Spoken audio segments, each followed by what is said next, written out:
Как известно, татарская история не изобилует обширными историческими сочинениями. Как правило, все они отрывочные, довольно краткого содержания.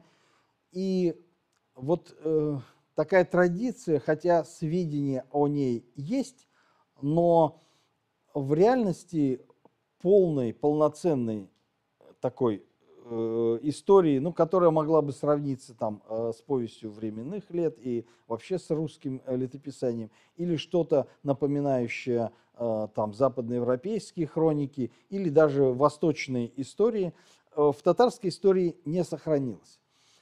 Это, конечно, затрудняет изучение, заставляет историков более внимательно, тщательно изучать то, что есть, сопоставлять разные источники, разные факты.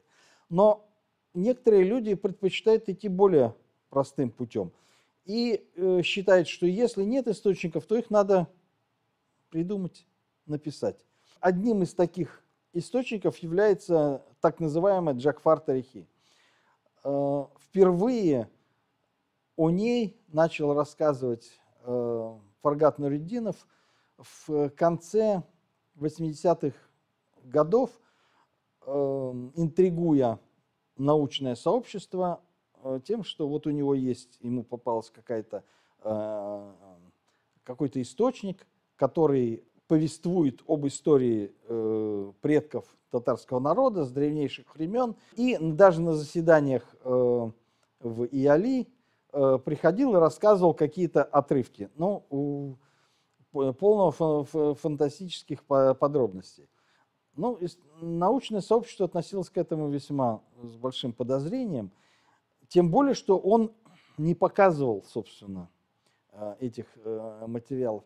Один из отрывков я читал еще, наверное, в 1986 году, посвященных истории Казани, причем этого отрывка нет ни в одном из изданий, где Фаргат Нуриддинов публикует свои источники. Когда уже в 91-м, по-моему, году вышло в Оренбурге вот это вот первое издание Джафар Тарихи, это вызвало, ну, такую некоторую историческую сенсацию.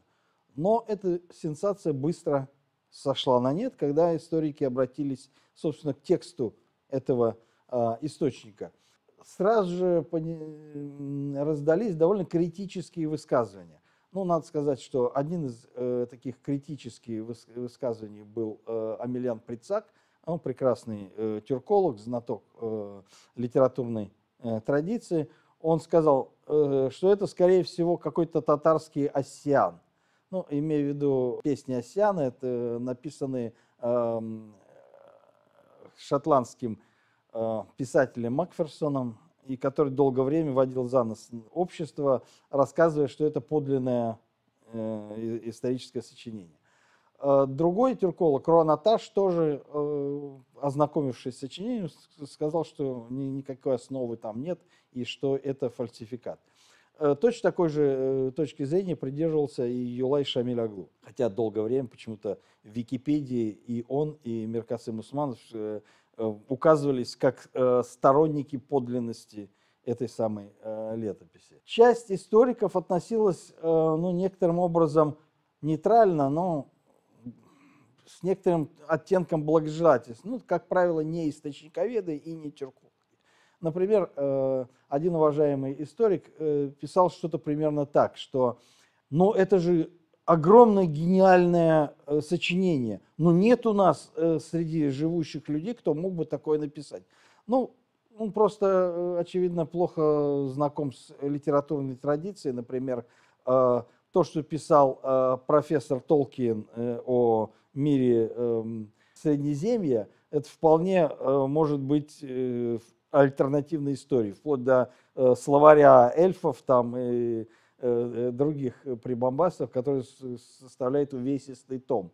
И не говоря про литературные произведения, но он уже создал целый мир. Так что литературная традиция вполне позволяет сочинять подобные произведения. Но вообще надо сказать, что традиция написания таких псевдоисторических произведений имеет давнюю историю. Ну, одна из таких характерных эпизодов – это так называемая Королевградская хроника, которая была найдена в начале, якобы найдена в каком-то монастыре в начале XIX века пражскими чешскими учеными, которые излагали древнюю историю чешского народа и послужила основой для пробуждения народа, пробуждения чешского национального самосознания и концентрации, консолидации вот этой интеллигенции и начала чешского культурного возрождения. Ну, через 30 лет, значит, авторы этой королевградской рукописи признались, что это они ее сочинили. Ну, как исторический источник она, значит, ушла в прошлое, а как литературный и как такое произведение будителей, она используется и сейчас. То есть, но это источник о самосознании и идентичности начала XIX века, а отнюдь не о X веке, в который повествует. Но здесь люди честно признались, в конце концов, поскольку они были, в общем, учеными и, видимо, не хотели войти в историю как фальсификаторы. То есть они совершенно сознательно использовали для мобилизации. Но некоторые не признаются. В российской традиции таких фальсификатов довольно много. Ну, например, это знаменитая Влесова книга. Ее происхождение также туманно. Ее издатель указывает на человека, который якобы дал ему эти деревянные таблички. Никто этих деревянных табличек в глаза не видел. Всем он показывает некоторые прорисовки, которые не совсем прорисовки. Потом он их переводил, потом говорил, что еще какие-то дополнил новыми табличками, что у него где-то были какие-то записи, ну и так далее. Очень напоминает то, что рассказывает Фаргат Нуридинов о том, как он нашел и как он, значит, использовал эту самую летопись Джафар Тарихи. Как и, к счастью, создатель Миролюбов, создатель Влесовой книги, был небольшим знатоком древнерусской литературы, а она написана на некотором таком суржике, а-ля русско-украинский мова, значит, с какими-то, значит, попытками ее архаизировать, которых в реальном языке никак не встречается. Ну так вот, Фаргат Нуридинов, значит, издавая Джафар Тарихи на русском языке, ну как будто бы избавил себя от необходимости написать что-то, что являло бы миру, что это фальсификат. То есть, если было бы на тюркском языке, то это довольно сложно, и она должна быть написана на, соответственно, арабской графике. А поскольку он не владеет ни татарским языком, ни арабской графикой, он вынужден был сказать, что это перевод, и причем не его, а его какого-то дяди, который, к счастью или к сожалению, погиб на фронтах Великой Отечественной войны и до такого позора не дожил. А вот он, значит, использовал его тетради, которые тетради у него украли или они сгорели. В общем, то, что нам известно о обычных вот этих самых фальсификатах. Но вот сам текст гораздо красноречивее говорит о том, что он фальсификат, прям вопиет, чем что-либо другое. Потому что как ни стараются авторы скрыть, что стоит за этим, они все равно попадаются и в просак, и в каких-то деталях прокалываются, и по этим деталям можно судить о том, что это фальшивка. Уверенно заявляю, что никакого татарского текста за тем, что опубликовано Фаргатом Нуридиновым Джафар Тарихи, не стоит. Более того, при всей начитанности Фаргата Нуридинова, он плохо знал восточные источники. Ну, а в силу того, что это было написано уже в позднесоветском периоде, но тогда уже все равно ислам был под запретом, поэтому, ну и никаких исламских мотивов, собственно, в этой летописи нет, что вообще странно для произведения, которое написано в мусульманской стране, и бахшеями, то есть какими-то мусульманскими, в общем, авторами. Там нет ни одного упоминания Аллаха. Там есть какие-то языческие боги, там целая традиция языческая, но нет ничего подобного, что вообще удивительно. Ну и само начало, всегда любое восточное произведение начинается с икам. Ля-ляхи, ля-ляхи.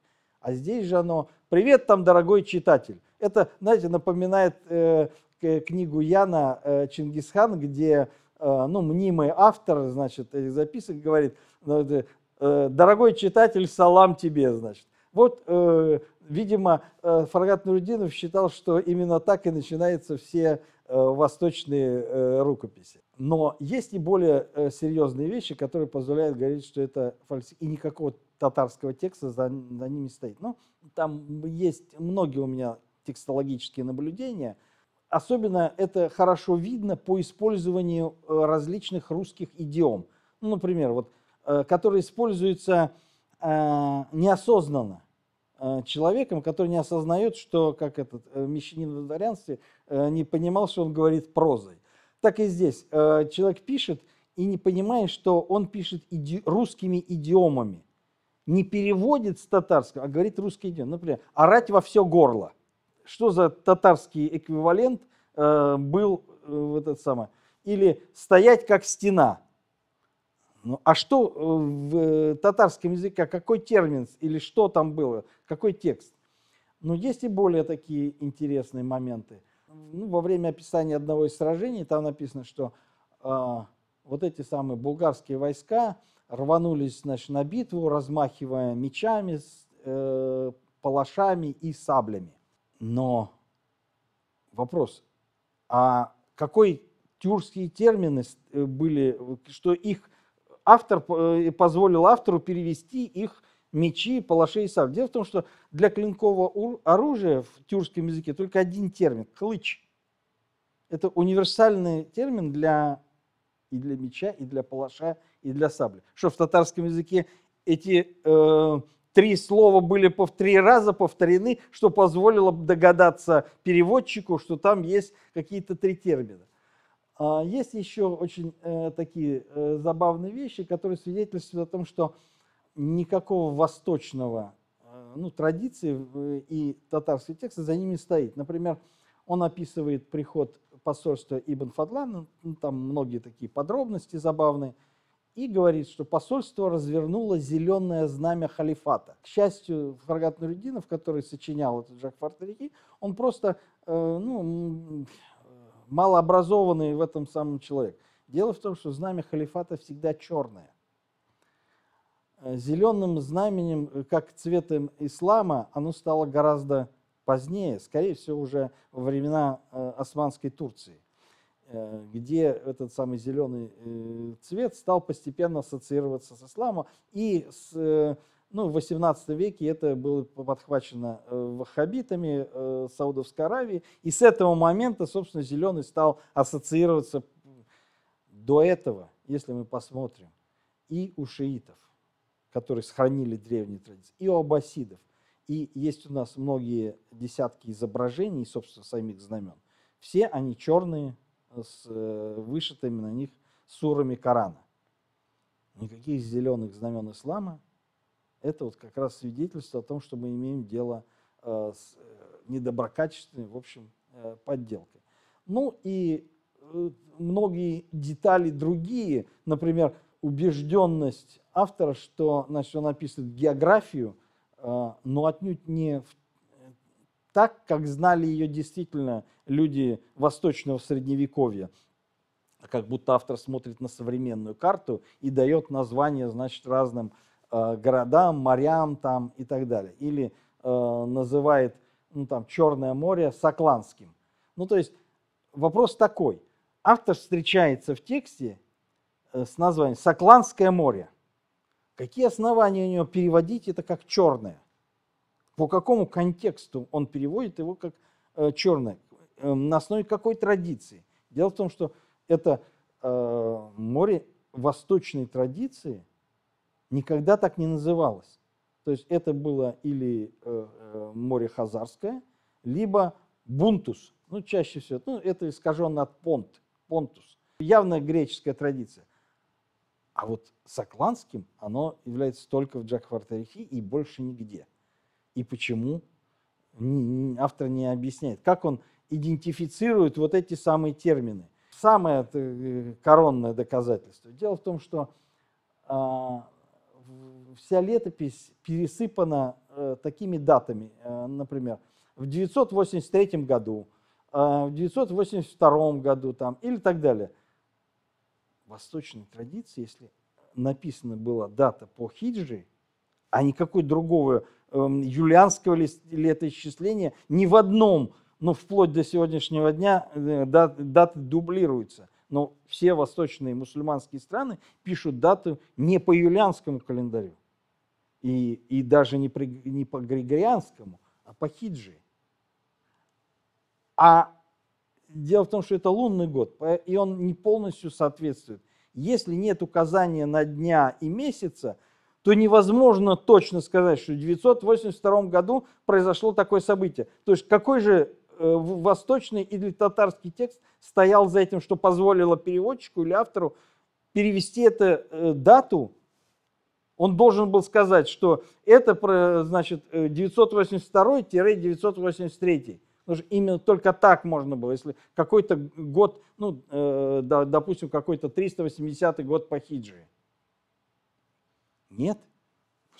Четко указание в таком-то году, в таком-то году. Ну, понятно, что это свидетельствует о необразованности фальсификатора, к счастью, но это дает нам возможность четко говорить, что это, конечно же, чистый фальсификат, причем низкопробный фальсификат. И понятно, что именно поэтому его используют в качестве какого-то исторического источника, но люди тоже малообразованные или плохо подкованные в этой самой восточной литературе. Ну, такие как преподаватель в свое время пединститута Мифтахов, который даже написал учебное пособие на основе этих самых студий Джафар Тарихи и прочих, тем самым возведя это в какую-то образовательную традицию. Ну, очевидно, что-то типа книги Мормона, да? Еще и учебник на основе, значит, книги Мормона. Это учебник Мифтахова, это позорище, значит, для татарстанской науки, а то, что он в пединституте забивал голову долгие там годы людям, это, конечно, позор и для нашей системы образования, что такие люди могут преподавать. Но понятно, он был научным коммунистом, который всю жизнь, свою карьеру преподавал, значит, научный коммунизм и историю КПСС, а когда, значит, началась перестройка, он быстро перестроился и начал, ну, так как исторических знаний у него не было, ну, на уровне не то что нулевых, а даже ниже нулевых, то он ухватился за этот самый Джафар Тарихи и начал писать и вдалбливать студентам этот фальсификат в качестве источника. Ну и ряд еще археологов, которые очень далеки вообще от, собственно, истории, от тюркской филологии и источниковедения, которые ссылались на это, ну, просто по факту. И считали, что это источник не на основе анализа текста или на анализа сведений, а просто потому, что они верили в это. Вот именно на этой самой вере в том, что это исторический источник, и основано все влияние этого источника, ну, извините за тавтологию, доверие к нему. Потому что никаких реальных оснований для того, чтобы считать его каким-то историческим источником, но последователи булгаризма и этого самого направления, они как раз и являются сектой, которая верит и не научному анализу, а именно своим ощущениям. Они верят, потому что хотят верить. Верую, потому что бессмысленно. Вот это и есть девиз людей, которые считают, что Джафар Тарихи – это какой-то исторический источник, в то время как это настоящий дистиллированный фальсификат.